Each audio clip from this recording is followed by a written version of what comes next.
நிலாவின் ஒளியில் நம்பிக்கை. ஓர் ஊரில் அமைதியான சிறிய கிராமம்.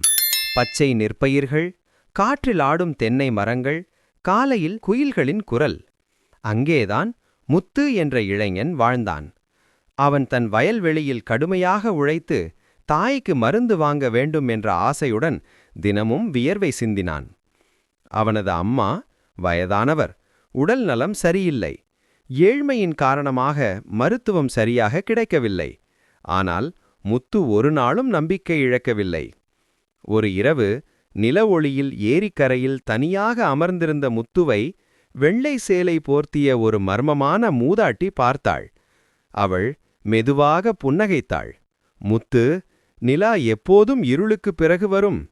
நீயும் உன் கிராமத்துக்கும் ஒளி கொண்டு வருவாய் என்றாள். அது ஒரு கனவா உண்மையா? முத்து அறியவில்லை. ஆனால் அவளின் வார்த்தைகள் அவனுக்கு புது தைரியம் கொடுத்தன. அடுத்த நாள் முதல் முத்து தன் வீட்டின் முன் ஒரு சிறிய தோட்டம் அமைத்தான்.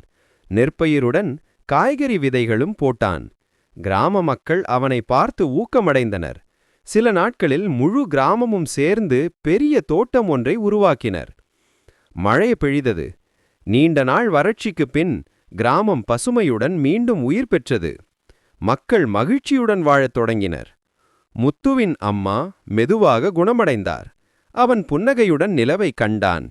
அந்த நிலா அவனுக்கு நம்பிக்கையின் ஒளி. நம்பிக்கை இருளை வெல்லும் என்று அவன் மனதில் நினைத்தான். இதிலிருந்து நம்பிக்கையும் உழைப்பும் சேர்ந்தால் எந்த இருளையும் வெல்ல முடியும்.